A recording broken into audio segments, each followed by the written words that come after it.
You. So I'm going to start out with a little video, which some of you have probably already seen this, but it'll give you a quick brief about Red Bull Stratos.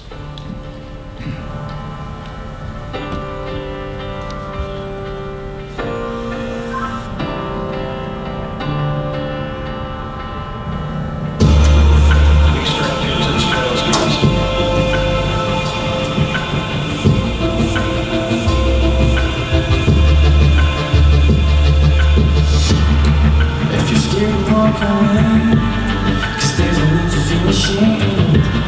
Yeah, we all feel the same. I fell in love with rock and roll until I found it was false. It plastered on my face for me.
So again, my name's Art Thompson, Technical Director of the Red Bull Stratos program. I'm the CEO of Sage Cheshire Aerospace. We're located in Lancaster, California. Earliest collaborator of the program. It's interesting that a lot of people look at the program, and some of the significant things about it was that it was a privately funded program to go to near space. We talked an energy drink company into investing into real science, which is a big thing. I'll talk a little bit later about how that's kind of the trend of where we need to go, because we do have limitations from government funding and where this funding comes from, and how a cooperative agreement can take us to the far reaches. The history, a little bit of the background. The gentleman on the left is Bill Weaver. The gentleman on the right is Jumpin' Joe Kittinger. Colonel Joe Kittinger was really kind of one of my inspirations back when I first went to talk to Red Bull about Red Bull Stratos and what my vision was of how we were going to go about doing this. Joe obviously set the record back in 1960. Being the first person to go to 102,800 feet in an open basket, wearing a David Clark pressure suit, partial pressure suit. And when he got to 102,800 feet, he stepped off, becoming the first man to go 614 miles an hour in free fall, setting a new high altitude record. The significance of the things that Joe and the team that he worked with the Air Force really went on to prove out safety systems that went on for human physiology and development of automatic openers for parachutists, as well as a number of issues learned with human physiology. So it's very significant, the background of what occurred with that program. The gentleman on the left, Bill Weaver, was a SR-71 test pilot. Bill in 1966 was test flying an SR-71 and had an engine non-start on the right side. And those of you who know what the Blackbird looks like, it's a long gas tank with two big engines on it. And so with an engine non-start, the plane peels off to one side. He immediately radios to his co-pilot not to exit until after they get sub-Mach, which on the flight recorder sounded something like whoa. Bill woke up in free fall after the aircraft disintegrated around him. He was flying at Mach 3.18 at higher than 75,000 feet and managed to survive and tell about it. He woke up in free fall during his descent and was unaware of where he was and what the situation was. The ejection seat was gone. The batteries, which carried his faceplate heating, was in that ejection seat. They were gone. And so until his parachute automatic opener, which was developed back in Joe's days, opened up to save his life, he wasn't really sure what his altitude was. And if you open up at too early of an altitude, many of you here are familiar with what happens. You get decompression, embolism, you die from exposure at altitude. So these two gentlemen were a huge inspiration to me when I went to Red Bull to talk to them about Red Bull Stratos. The program, the first discussions were in 2005, trying to convince Red Bull that it couldn't be a stunt, it had to be a flight test program. We couldn't be thinking in terms of sticking somebody in a balloon and taking them to altitude. It had to be a scientific research. It had to be a progressive buildup, because the only way we're going to really bring in people who are capable of doing this project and friends and associates of mine were by really developing true science and looking at the human physiology, at the safety systems of how to save people's lives. So one of the biggest challenges on Red Bull Stratos was convincing an energy drink company to invest into a multi-step scientific program. What we did was we looked at developing not only the ground support, flight testing, egress training, but also in 5 different balloon operations, 2 which were unmanned balloons, and then 3 manned balloons for the final flight. So the process started out in 2005. We finally got the go-ahead in 2008, beginning of 2008, and it went on until 2012. So for me, it was a 7-year process. A lot of people, when they think about Red Bull Stratos, this is the image that they have, but often it doesn't start that way. This is Einar Evelson, a good friend of ours who, an aeronautical engineer. He's flown over 300 experimental vehicles. Einar has probably worn more David Clark pressure suits than anybody around. Mike Todd, who was our life support engineer, probably suited up more people than anybody around as well. And so with any concept, I envisioned a 4-foot opening. Can you get a man in a spacesuit to step out of a 4-foot opening pressurized? So we started out in my office with a cutout of a 4-foot opening and a U2 suit with Einar and an office chair. And he just climbed in and out just to verify that we were on the right track. This went on to become an egress, plywood egress model, thinking about the ergonomics and eventually a pressure sphere, but this is how it starts. Developing flight test of next generation pressure suit, really looking at monitoring and examining what happens to the human body during free fall transonic phases. It's very important. And developing medical protocol in the event something happens. At altitude, you have literally seconds before you go unconscious. And so it's important to think in terms of how do we not make the same mistakes that people have made in the past. Some of the challenges being a near space environment, human platform, GPS, there's a lot of things to think about when it comes to a program of this size. Is the GPS going to work at Mach on your way in? How do we keep from killing Felix in the process, or a jumper in the process? Is he going to tumble? What's going to happen during that transonic phase? It's always been a big question. The project requirements are really a number of things.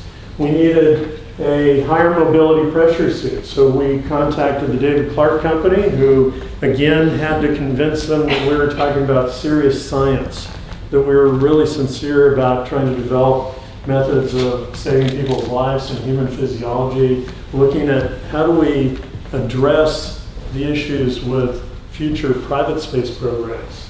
Some of the other issues, camera systems. The really cheap cameras work great at upper altitude.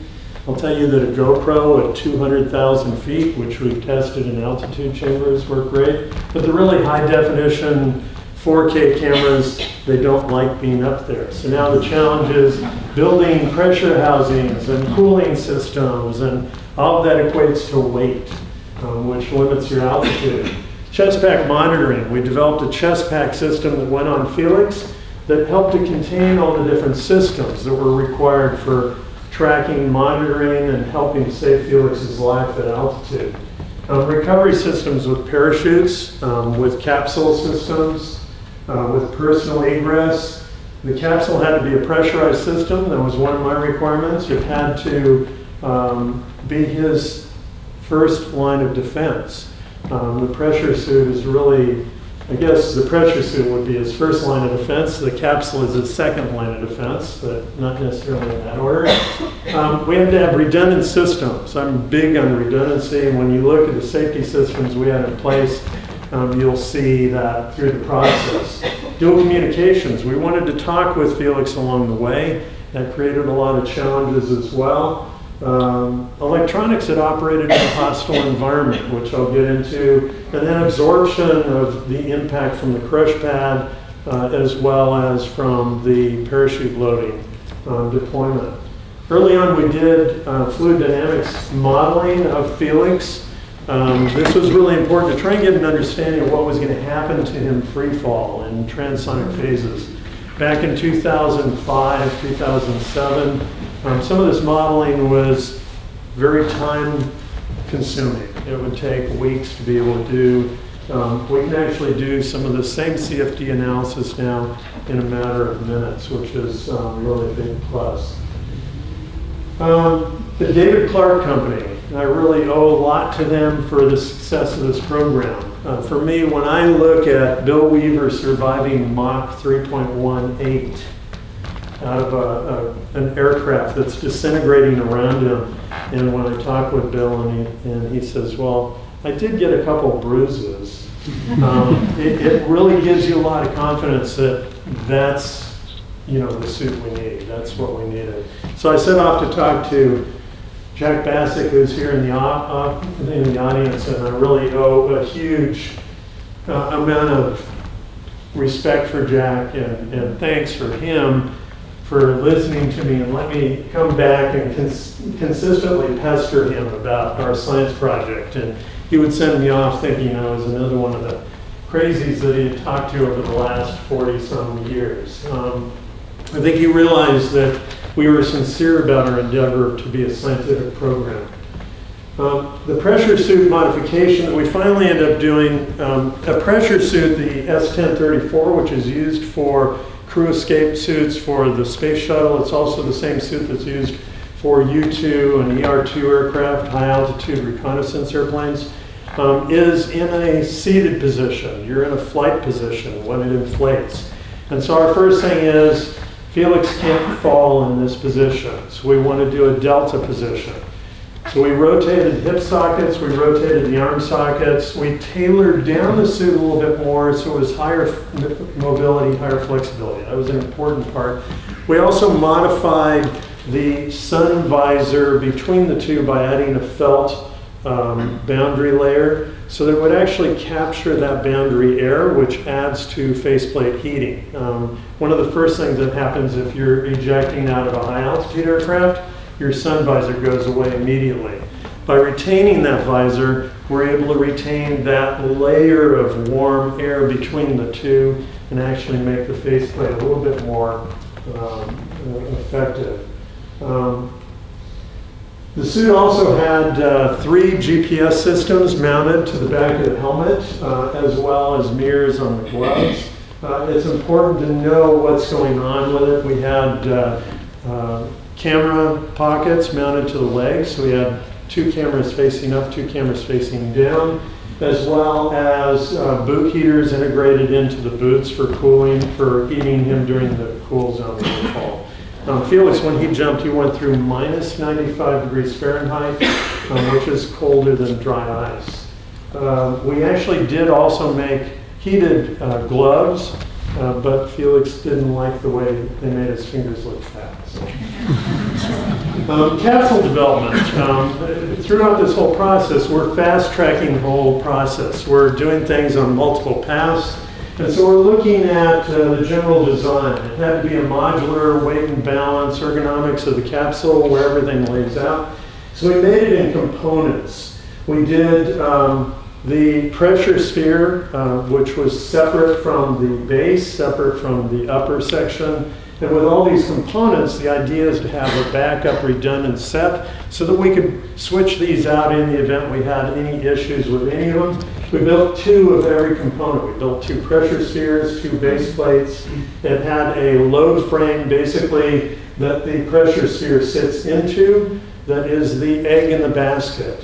At the bottom of it is the crush pad, which was built for absorbing the shock load on landing. We designed it so that we would keep the loading down below 12 Gs. As it worked out, we were between 6 and 8 Gs on landing.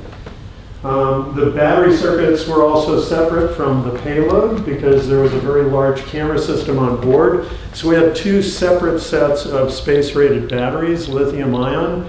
One set of batteries was just for life support science systems. The other set was just for the cameras.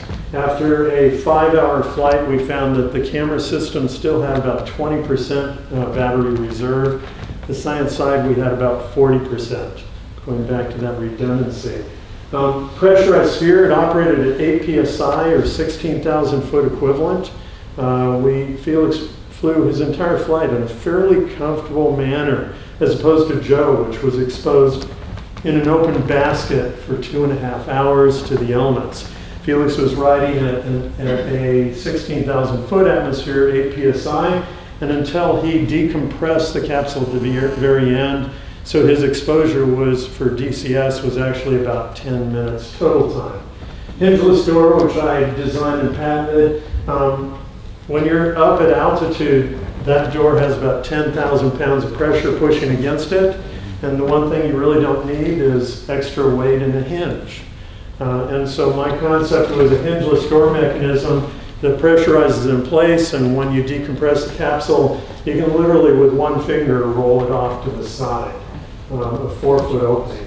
Solid state circuit breakers. So I thought, well, NASA must have an example of what to do when you're up in near space. As it turns out, they never actually see a full vacuum condition in the space station or in the space shuttle because they go into a lock, and from the lock, then they close off and then they go into space. So circuitry, for us, we couldn't have a thermal condition because once you get rid of the atmosphere, we'd have all sorts of circuit breakers triggering. So we actually developed the first solid state circuit breaker that actually measures the voltage load across the circuit, and you can dial that in with the amperage.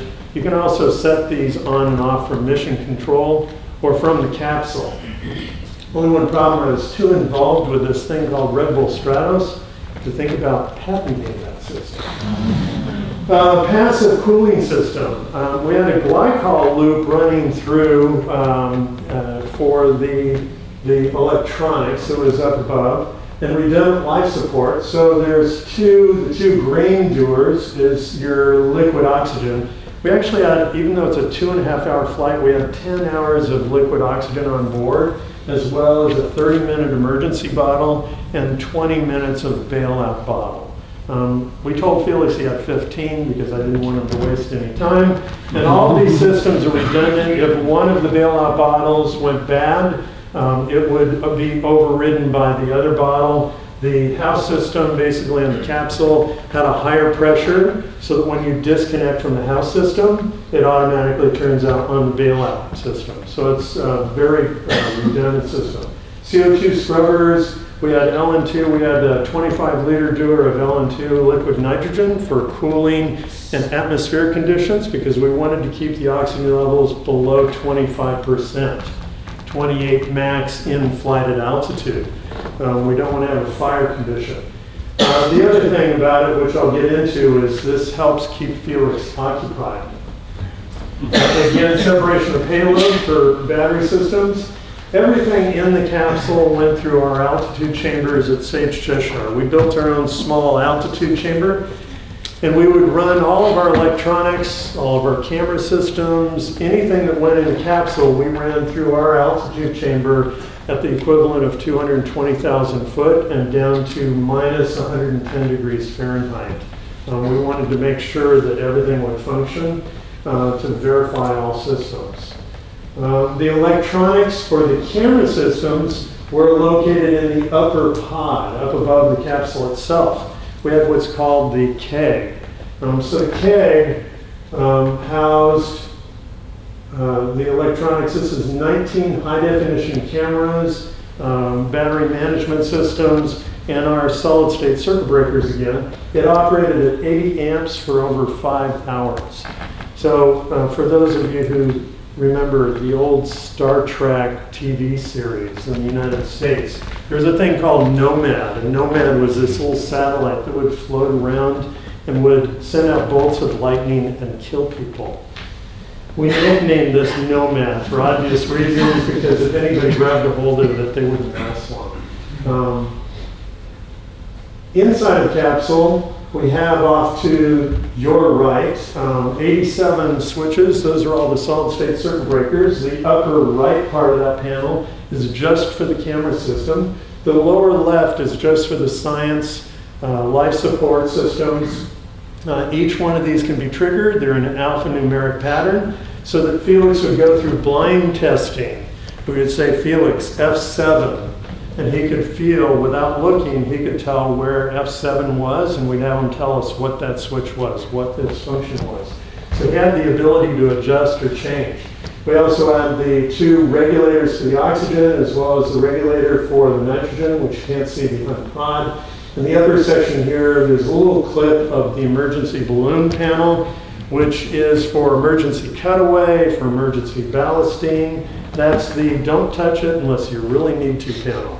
And so it was intentionally put at a very awkward position that in a pressure suit would be very hard to reach. Off to the right here, which you can't see, is dual redundant radio systems for communications. We had 2 radios. The panel just in front of him, that color panel, was all of his instrumentation. So it told him PO2, CO2, told him battery condition, the charge levels, told him everything, including temperature inside and out, pressure inside and out, and all of that was transmitted down to where we would view it on a monitor in lab view for situational awareness. He also had a screen here which showed every one of those 19 high definition cameras. So he could flip around and see balloon up, ground down, shoulder camera, face camera. If you wanted to see what he looked like, make sure he had a good smile on his face. He could see everything through that. Back behind the seat are the liquid oxygen and nitrogen converters. So that's for your heat transfer. Cameras obviously everywhere. The CO2 scrubber back behind the seat. P bottle below the seat itself. The red handle down to the left of the seat is the cryogenic ball valve, 2-inch ball valve for pressure dump. He could decompress the capsule in 9 seconds. So when you watch the video and you see him taking about a minute to decompress, that's more hesitation than anything, thinking about what he's getting ready to do. And then the panel on the right is the life support balance system. That's oxygen and nitrogen. It's giving you interior, exterior pressure, so he has a differential pressure to keep that door shut, because we flew at a differential pressure. And then he's got the oxygen and nitrogen levels as well as the bleed-off valve. And so that panel controlled his oxygen levels, controlled the pressure in the capsule. And so we were constantly getting after him about, Felix, your oxygen is a little high or low, or bring up the nitrogen. I call that the busy work panel. When you're thinking about jumping out at 128,000 feet, the last thing you want to be doing is looking out the door, thinking about that you're going to jump out at 128,000 feet. And so this panel actually kept him mentally occupied, which is an important part in any flight system, to keep the pilot thinking about what they're doing. Electronics in the capsule on board. I talked a little bit about the monitor and the systems. Chest pack. The chest pack, which is on his chest, has the 3 GPS units. It's got 2 data loggers, IMU accelerometer. It's got a radio for dual communication, battery systems. We built a Mach meter that gave him a concept of how fast he was going. It took the GPS data. Mach is a function of temperature, purely temperature. But you can get an idea based on speed, approximately when you're going to be Mach. And so we built a Mach meter with a series of lights of red, yellow, green, so that Felix had a visual. And he also had a tone in his ear that would give him the impression of when he was Mach. And I always told Felix, when you see green and you hear the tone, keep yourself head down, because it's only an estimate. The radio on board is a Motorola radio, handheld radio. We dialed that down to 1.5 watts because I didn't want 5 watts sitting directly on his chest, not a good health thing. But at 1.5 watts, your radio comms is only good for about 1.5 miles. And so what we did was we built high gain antennas that we mounted to the tracking truck. So the tracking truck with the telescopic cameras, these are the same cameras that they use for tracking space shuttle reentries. I always knew those cameras would be facing Felix and facing the capsule. So by mounting these high gain antennas, we can get not only telemetry coming down, we can also get communication with Felix. And even though that radio normally only works for 1.5 miles, with a high gain antenna, we had dual communication with Felix at over 65 miles away. So in his free fall, when you don't hear a lot except for grunting and breathing, it at leleast tells us he's still alive. Felix said that the last thing he wants to do while he's in free fall is talk. Equivital biomed system. Equivital is the system we ended up using. We were actually developing a modification of a biomed system and taking a desktop unit from an office and figuring out how to convert it and modify the circuit boards, and finally became so much easier just to use Equivital. They have a Bluetooth function, so we were able to do ground testing and read it through the capsule. And it was basically collecting it has its own accelerometer as well as the one that's on the chest pack, and it's measuring heart rate and breathing and keeping all the vitals. And so I'll point out also in the video that you'll see. Flat spin rotation. The Air Force, US Air Force, did a study back in the 50s where they did a lot of studies about flat spin rotation, dropping dummies from balloons. They had a series of these dummies that they dropped in an area called Roswell, New Mexico.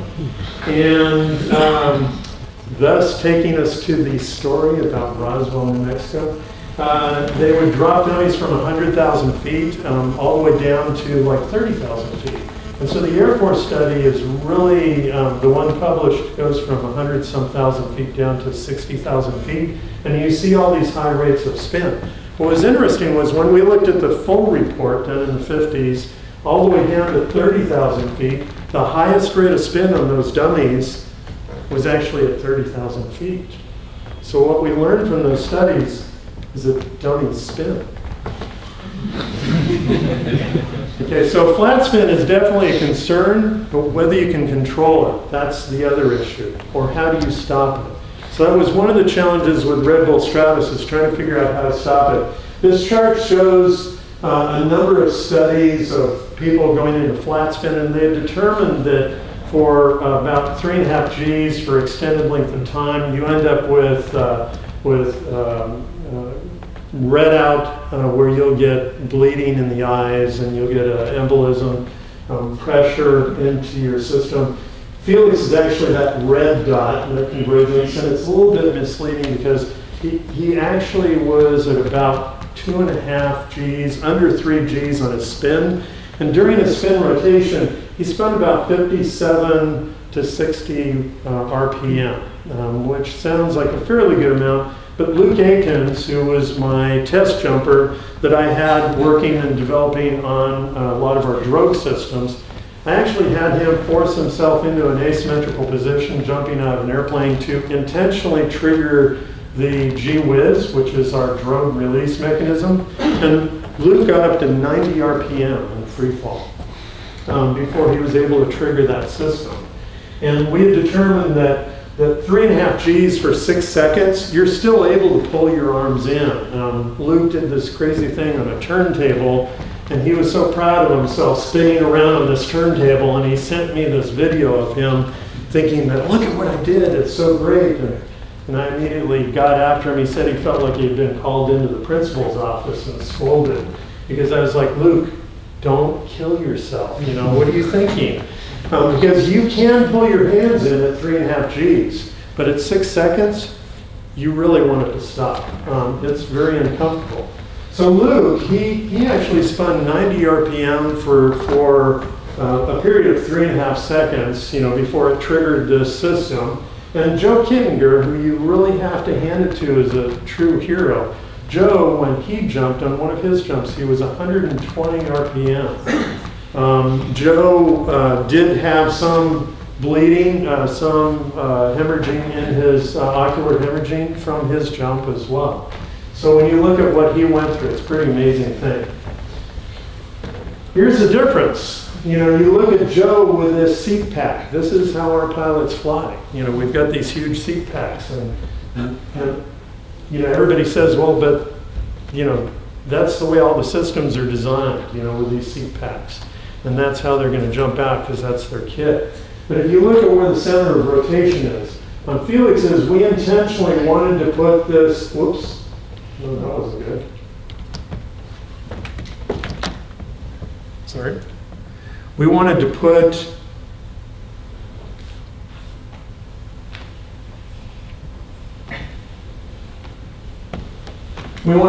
the center of rotation up higher. So we've got a chest pack that's mounted up high on its chest.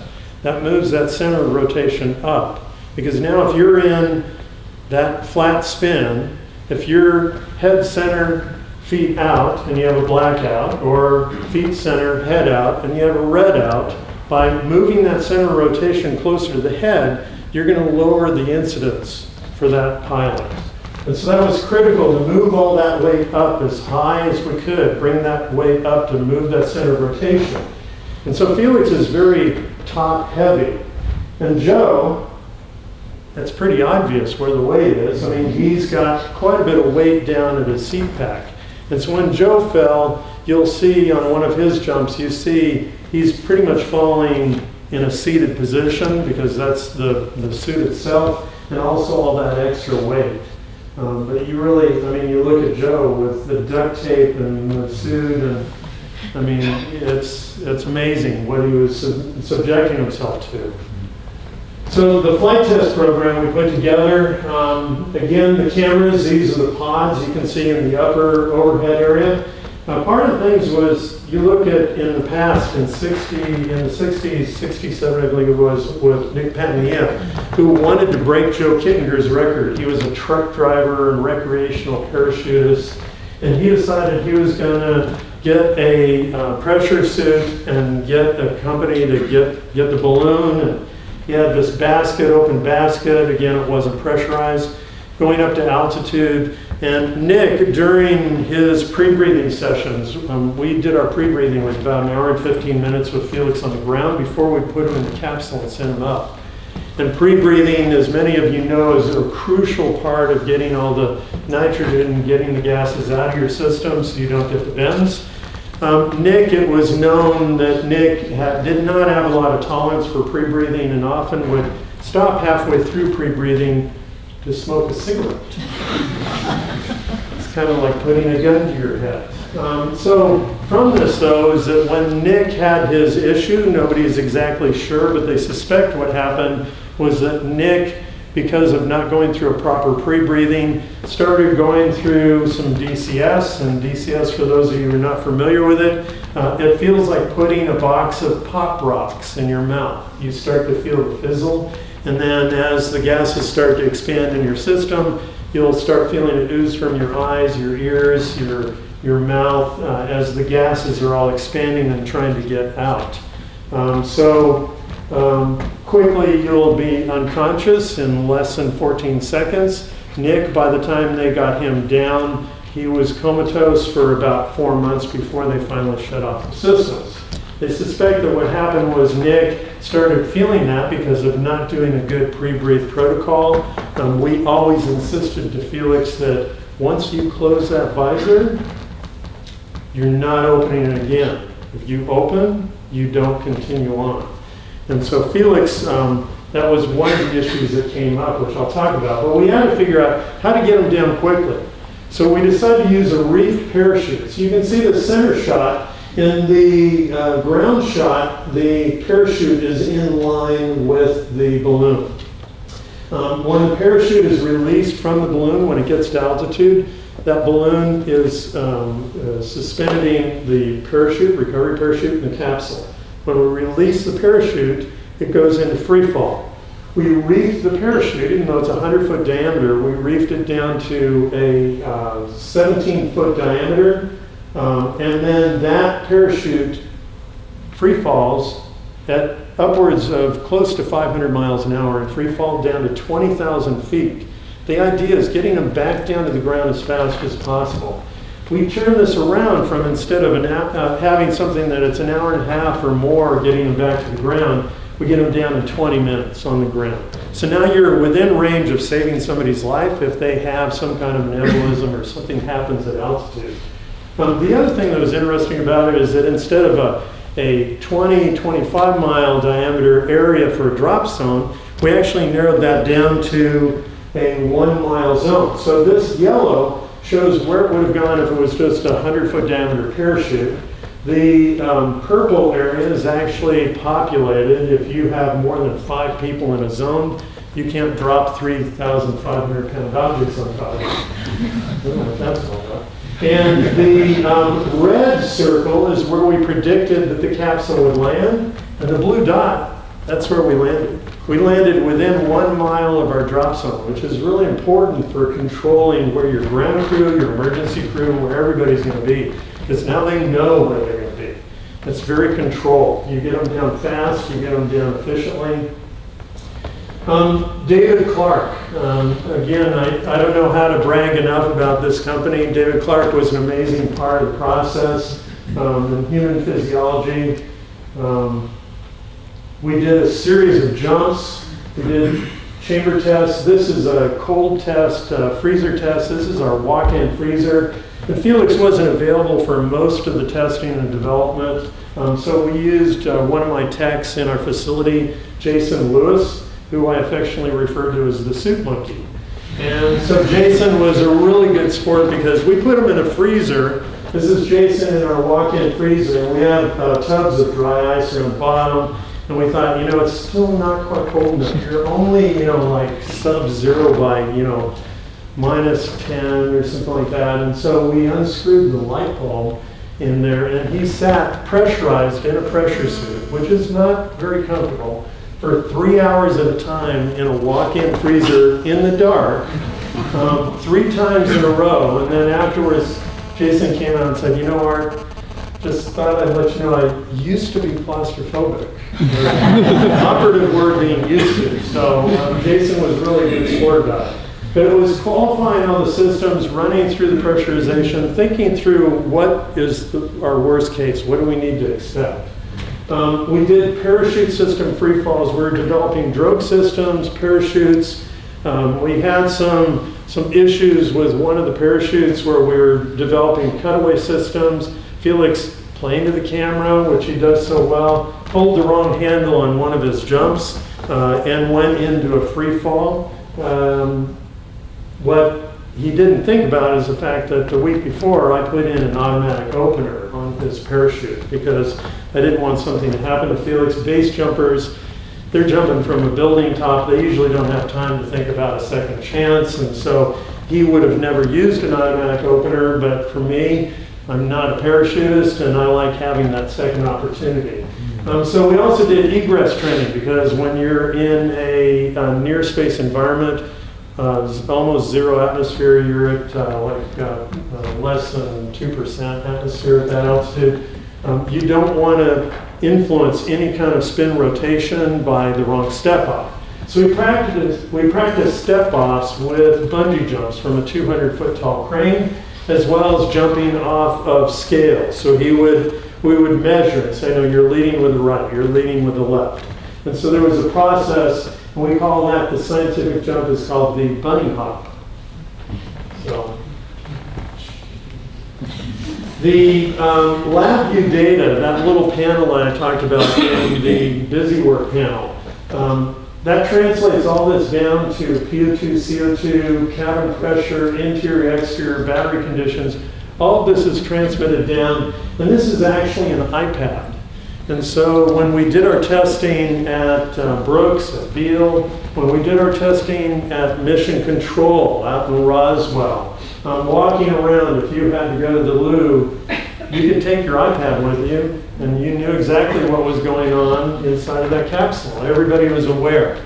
So it gave us really complete situational awareness of it. I could be in the bathroom and see that there was an issue that his oxygen would be too high, and I could call John Clark, our medical director, on my phone and say, John, are you looking at the oxygen? And so it was a situation where everybody was aware of what was going on. We went to Beale Air Force Base where they test for the U-2s and the R-2s. Used their altitude chamber under the guidance of gentleman Tom Bowen, who ran the chamber. Tom recently died, but was instrumental in really helping us make a lot of progress with Stratos, getting access to government equipment, which we normally wouldn't. But because they knew we were a scientific endeavor, we set new records for the altitude chamber to 130,000 feet. I remember when I first walked in, and Tom said, how high do you want to go? And I said, well, how high do you normally go? And he said, we only go to 80. So, well, why do you go to 80? Why would you want to go higher? So I said, well, we want to go to 130. And so Tom devised this method of sucking all the air out of one of the other chambers and then bringing down our chamber. And then at the last minute, bleeding it off the second chamber. And he actually got us down to 130,000 feet, setting a new record. So we had a series of tests there, as well as at Brooks City Center down in San Antonio, Texas, setting records for that one as well, which is where a lot of the early American space programs were developed. We took the capsule with Felix and also with Rob Rowe, chief test pilot for Lockheed. When Felix had his issues in the pressure suit, he called me from the airport saying, I can't do this. I'm going home. It's like, okay, you're joking, right? This is you're just kidding, right? And he says, nope, I can't do this. I can't be in a pressure suit anymore. I can't handle it. So he took off and left, and I had a crew getting ready to go on a test to Brooks. And so we called up a friend of ours, Rob Rowe, chief test pilot for Lockheed. He flies U-2s almost every single day. And said, Rob, come out, take a look. Showed him the capsule, and so, how much vacation time do you have, Rob?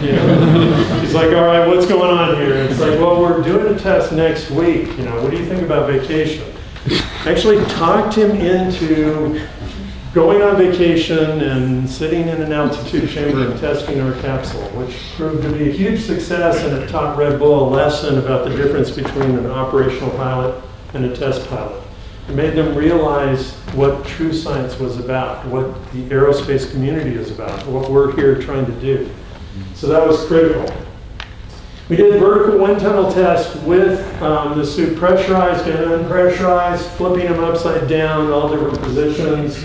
We did helicopter jumps from 16,000 feet as well as airplane jumps from 27,000 feet out of sky vans. All total, there were 150 jumps in different conditions, backwards, upside down. Drogue chute development, figuring out parachute is typically, they like center attachment drogues, which immediately the guys, Mike, Todd, and myself were like, no, we don't want center rotation because that makes a nice pivot point.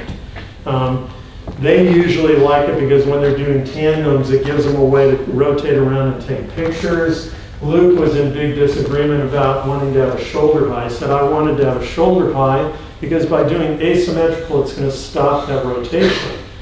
And next thing you know, Luke flies home, builds a rig, and jumps out of an airplane and calls me and Mike up, and he says, it worked! You know, so that was a good thing. We used a ribless guide chute, which is up here on the left-hand side. It looks kind of like a flying saucer. That's what's used for weapons deployment out of vehicles. So typically it's up to a very high shock load, which is what we wanted to see. This is bungee jumping.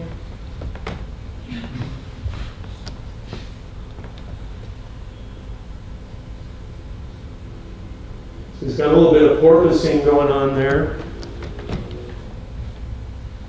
which part of that is also being in a controlled wind tunnel, because you're getting a little bit of the walls. And then here he is pressurized, and we kick him out the back of a C-van upside down. Felix, though, he was least comfortable in the suit, least comfortable in the capsule. He was most comfortable in freefall. Felix definitely is a cat. When he gets going, he's very easy at flight. It's something that comes very simple for him. He just flips right over. And then drogue deployment.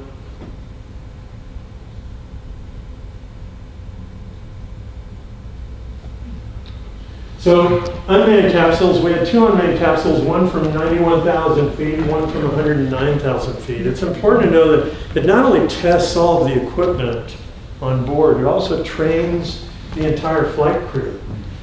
It builds confidence in the jumper, in Felix, to understand what we're capable of and what's going on. Part of Felix's freaking out at the last minute was he ran out of things to complain about. And then all of a sudden you realize that it's back on him. One day I all of a sudden occurred to me that when you feel insecure about something yourself, what's the first thing you do? You look for somebody to attack. You look for somebody to poke at. Okay? And that's Felix's personality, was that his way of venting his own fears of what he was about to do was psychologically going after the people that he was working with. He's not used to working with a group of scientists and engineers and aerodynamicists. He's used to deciding he's going to jump off a building, and all he's got to figure out is, where am I going to get the photographer? Okay, so in this case, he had to rely on a team of people that were going to be there to save his life and take him up to altitude. So it was verifying recovery systems, verifying optics, verifying the launch process, making sure that when we release this capsule with these two big arms out there, that it wasn't going to porpoise or propeller, because we always had to be prepared to bring him down inside the capsule. The manned flights, we had 3 manned flights, again, progressive buildup. My thought is by having him jump at 16,000 feet, 27,000 feet, 71,000 feet, 98,000. By having him do this progress, he's going to get a little bit more feel what it's like to jump in near space, to be in a near zero atmosphere. And that's what that buildup was. It tested out the systems, it refined the checklist, the flight ops. When we got down to the final flight, everybody knew exactly what they needed to do, and everything worked like clockwork. Difference in balloons. Joe's balloon in his day, Joe jumped under a 3 million cubic foot balloon. That was pretty large at the time. Our balloon was nearly 30 million cubic feet. If you look at the atmospheric chart above 100,000 feet, it almost flattens out. So to get that extra altitude, to go from 100,000, 102,800 to get up to 128,000 feet, we needed a balloon that was 10 times bigger. This balloon was also 3 times larger than any other manned balloon flight. To give you perspective, and this measurement just shows the balloon, to give you perspective, an Atlas V rocket that took Apollo to the moon is 368 feet tall. Our balloon was 600 feet tall with a 150-foot recovery parachute below it. So our total flight train was 750 feet tall. Our payload was 3,200 pounds. The balloon itself is about 40 acres worth of dry cleaner bag. It's pretty amazing to think that, you know, this is what takes you to 128,000 feet. There's actually a couple layers here, but that's it. Scientific balloons are built light because you need to get a lot of altitude for very little weight. And that's actually a section of the 128,000 foot balloon. What's interesting is theoretical numbers. When you start looking at transonic phase, you look at terminal velocity and acceleration, is that the actual flight was really close to what we predicted. We were told by thousands of people worldwide, no, don't do it, it's not going to work, his arms are pull off, his legs. Right up to the very last minute, I had people calling at the last minute, don't do it, Art, don't let him jump. You know, he's not going to survive, and you can't go through transonic. And it's interesting to see that Felix, when he stepped off, at 34 seconds, he went Mach 1. He was at about 689 miles an hour. At 50 seconds, he was terminal velocity, going 843.6 miles per hour, Mach 1.25 in 50 seconds from step off. And then at 64 seconds, he went transonic again at 75,000 feet, going subsonic. Publicly, we had always announced, I always told people we were going to go to 120,000 feet, even though my plan was to go to 127. But the reality is if I said 127 and it ended up being 126, and all of a sudden you failed. And so we always shoot low or predict low and aim high is the plan. As it worked out, we didn't go to 127, we went to 128. That actually worked our advantage because the coldest part of the atmosphere is around that 75,000 foot atmosphere. That's where your coldest temperatures get. Going back to what we talked about earlier, speed of sound is a function of temperature. So the colder the temperature, the lower the speed of sound is. So that's interesting because it carried us down to a lower altitude where he kept Mach all the way down to 75,000 feet. Again, because we're able to predict that really narrow zone as to where Felix is going to land, we ended up with a ground crew, including the head of the local FBI, head of the fire department. There was about 6 or 7 fire team members.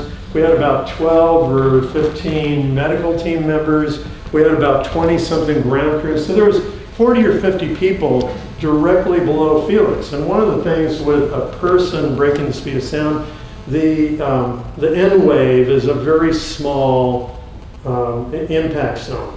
So as it goes down to the ground, there's a very limited space as to where you're actually going to hear the speed of sound. As it worked out, they were all directly below Felix, and they heard the boom, boom. So here was the first person to break the speed of sound without the use of a vehicle. And you had 50 people standing on the ground going, was that what I think I heard? Which is pretty cool. My ground crew called me immediately saying that they had heard it, and I said, get the cameraman. Somebody's got to have a recording of this, and you can actually see it on YouTube. So this is the tech video, and the reason why I show it in slides first is it goes quick. But to give you kind of a quick description, there's a face-up camera, there's a face-down camera on the leg, There's the time up in the corner. There's a face up camera on the leg. There's airspeed. There's a Mach meter. There's altimeter, one on both sides. There's a 3D GPS accelerometer view. So we have a 3D model of Felix, and that's running through the GPS systems on the helmet in Google Maps. So it's giving you that 3D view. If we were to take just that view and back out, you can actually see his trajectory also, which is pretty cool. And then on the 3 bars here, there's altitude, G load, and Mach meter. So what's interesting about this is the G loads, he goes 0 Gs for 21 seconds in his free fall, which is kind of cool. And then on the bottom is the Mach meter in the green, that's where he goes Mach. There's XYZ accelerometer for body positioning. This is on the biomed system purely, so that's on the EcoVital. There's another accelerometer that's giving us that 3D view of what Felix is going through. And then the G meter here, gradient pressure, if you look at this dial for all the physiologists out there, that's going to show you where his blood flow is going in his body when he goes into that flat spin. And this slide is actually taken, he's at 0 right here because this slide is actually after he stepped out. It's 2 seconds after. When you see the movie start, you'll see that this dot is on the first bar, which is 1 G. So at this image, he's at 0 Gs. But when you see it, you'll see that dot come up into the upper left and right quadrants, which is showing you where that blood pressure is pushing as he goes into that flat spin. And then over on the other side is respiration and heart rate. So these are analog dials, so you're going to see it move very quickly. So those of you who are pilots, no swearing.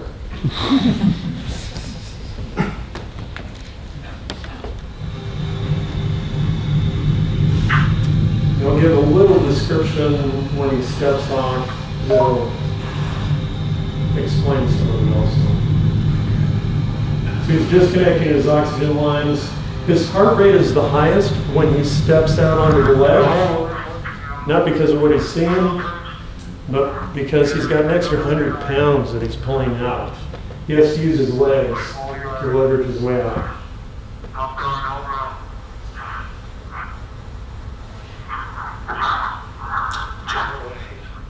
So that's going to go into the tech video. So if you watch the seconds, he's 2 seconds before he salutes, he goes off. When he steps off, the 3D model will pop up, and he rotates head down because he's weight high.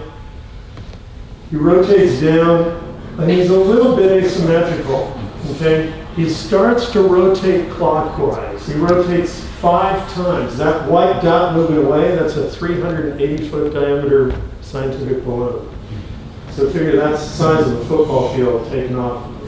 On his second rotation, or third rotation, he reaches Mach. So right now he's at Mach right now, and he continues to rotate 2 more times, but he manages to stabilize. He's got his right arm up. So he stabilizes his position, which is important to note that he stabilizes going Mach. He starts to rotate counterclockwise 6 times. On the third rotation, he reaches terminal velocity at Mach 1.25, 843.6 miles per hour. And he continues rotating, turns into a flat spin. He's head down, facing up. And as he's spinning, he's moving his right arm up, his left, his right. He's not really sure what to do. But he's continuing to make himself asymmetrical. Finally, at 70,000 feet, he pulls his arms in. And as he arches his arms and arches back a little bit, he pulls back through the center of rotation of the flat spin and stabilizes at 70,000 feet. So this is after the fact. So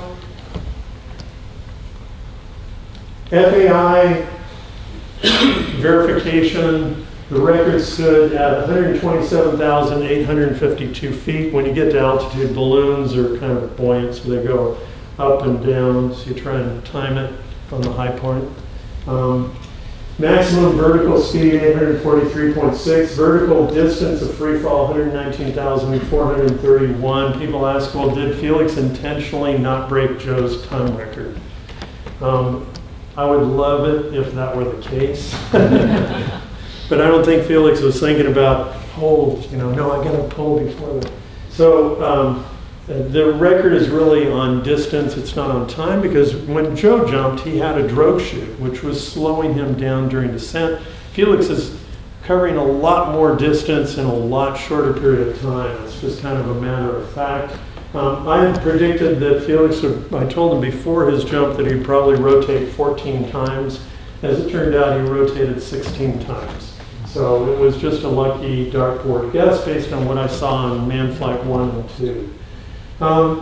Sharing Stratos. Stratos was viewed by over 3 billion people, which is pretty amazing considering that's almost half the world's population. 143 countries. We continue to share the data with a lot of different associations and venues. Being here for me is a huge honor. The idea of being here to be able to talk with you and share kind of what we learned and lessons and the knowledge. I think one of the greatest things that comes out of this, though, is the inspiration for the next generation. The next generation of aerospace engineers, of scientists, of doctors, of people who will be inspired by what Red Bull Stratos did. It's this generation's Apollo, in essence. And I hesitate to make that because those are big shoes. But it is something that helps to inspire the next generation in thinking in terms of what we can do to save people's lives in the future, thinking about private space programs. Many of the private space programs are thinking about flying in what's called shirt sleeve technology. And the first company that kills a bunch of people, it's going to be a huge setback. I'm a big advocate of pressure suits, and I still feel to this day David Clark makes the best unit available. So we talked with many different groups, ASMA, which Jeff is here from ASMA as well. So, it's ASMA is the version of your organization, and really it's huge to have been able to talk with ASMA and share our knowledge and information. And so by getting this message out, by teaching people, what's possible. What did Felix feel? He said it felt like a normal base jump, except for the spinning part, of course. But he didn't realize he was going Mach. He was unaware of anything going on. You're ahead of that pressure wave, so you don't sense any kind of sonic boom. Validation of the pressure suit design. I think David Clark sees a lot of benefits out of what we learned, lessons learned from the pressure suits and what we can do for future development. Faster capsule recovery using a reefed chute, which equates back to saving people's lives. Advancements in aerospace medicine of tracking somebody going transonic and supersonic and back again. Demonstrating the need for future testing. One of the things we're looking at is all the safety equipment we developed, we didn't use any of it to speak of. The G-Wiz and the emergency drogue systems, a lot of that stuff we didn't have to use on this jump. But it definitely proves out that there's future need for how to save people's lives. If you look at Columbia, Columbia broke up at 10,000 feet higher than what we jumped at. Only 10,000 feet. And if you look at the debris field on Columbia, one of the pictures that fits me the most is a picture of a space helmet. It's the exact same helmet that we had for Stratos. And that helmet's sitting on the ground, unscratched, unscathed, in perfect condition. So the question is, if that person had that helmet on their head, and they had their gloves on, and they had the ability to don some kind of emergency drogue system that would work at high speed, could they have survived? It's a pretty interesting question that a lot of people debate. A lot of the people who are chief investigators for those systems realize that there's a high probability that those people would survive. 3 of the people actually engaged their oxygen system after the breakup of the capsule. So we've got to be proactive in realizing that Stratos may just be the punch card of where we're going. You know, in the computer day, you know, you had the punch cards. That's really Stratos. I mean, we're the beginning part of that. How do you save people's lives? How do you look at human physiology? Some of the things we already see things changing. The ER2 program, high altitude aircraft, used to operate at 22 or 25,000 feet. Our physiologist that I brought on, Andy Pilmanis, is the chief physiologist for NASA and the US Air Force, and he was the guy brought on for the Stratos team. From the lessons learned, they now operate the ER2 not at 22,000 but at 15,000 feet. We operated at 16, so lowering that risk of DCS. So kind of leave you with this picture, but there's also the comparison, Joe with his open basket exposure at 2.5 hours. You really got to hand it to Joe for what he did when you think of the comparison. Nobody knew what was going to happen to Joe at altitude. We went and gave a presentation at Oshkosh, and I asked Joe when I was on stage, I said, so Joe, you probably made, you know, what, $5 an hour, you know, doing this? And he says, well, actually, I think it was more like $3, you know. So it was really the dedication. It wasn't about becoming famous or becoming well-known. It was about the dedication to saving human life. And so you got to hand it to the people who are in the industry, all of you out there who are actively working to save people's lives, and think about a better approach.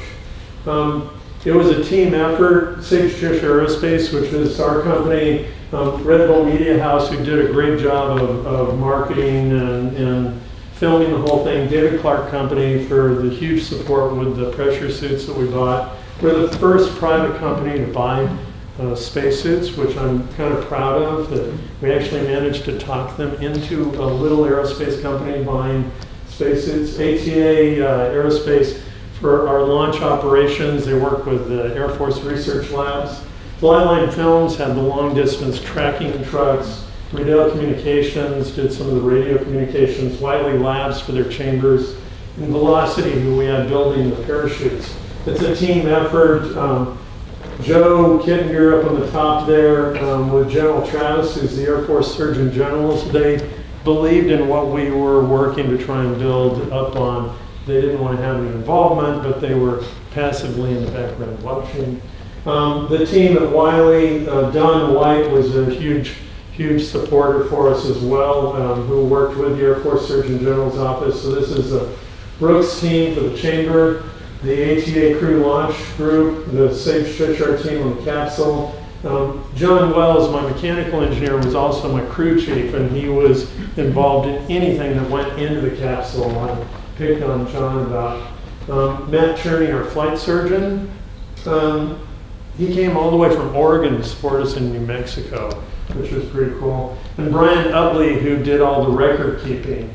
Einer is a brilliant man. He spent a lot of time here with you at the RAS, and like I say, flew a number of experimental aircraft, including the high altitude drogue. He is working on the program Perlin, which is to do high altitude glider above 100,000 feet. He set the world altitude record with Steve Fawcett at 52,000 feet. Luke Akins for his parachute support. The medical team, directed by John Clark, their job was that if they didn't have to do anything, then that was a good day by not doing any work. So it meant everything was operating. And then the capsule team, and this is kind of the three amigos. It was Joe Kittinger and Mike Todd and myself, and I call this one the missing man formation.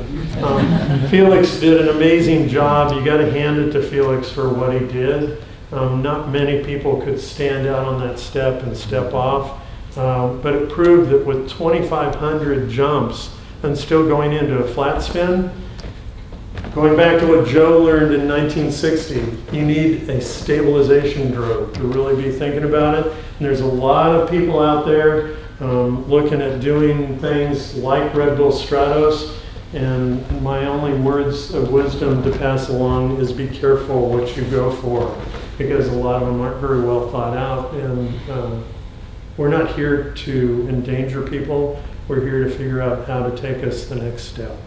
So with that, I'll open up to any questions.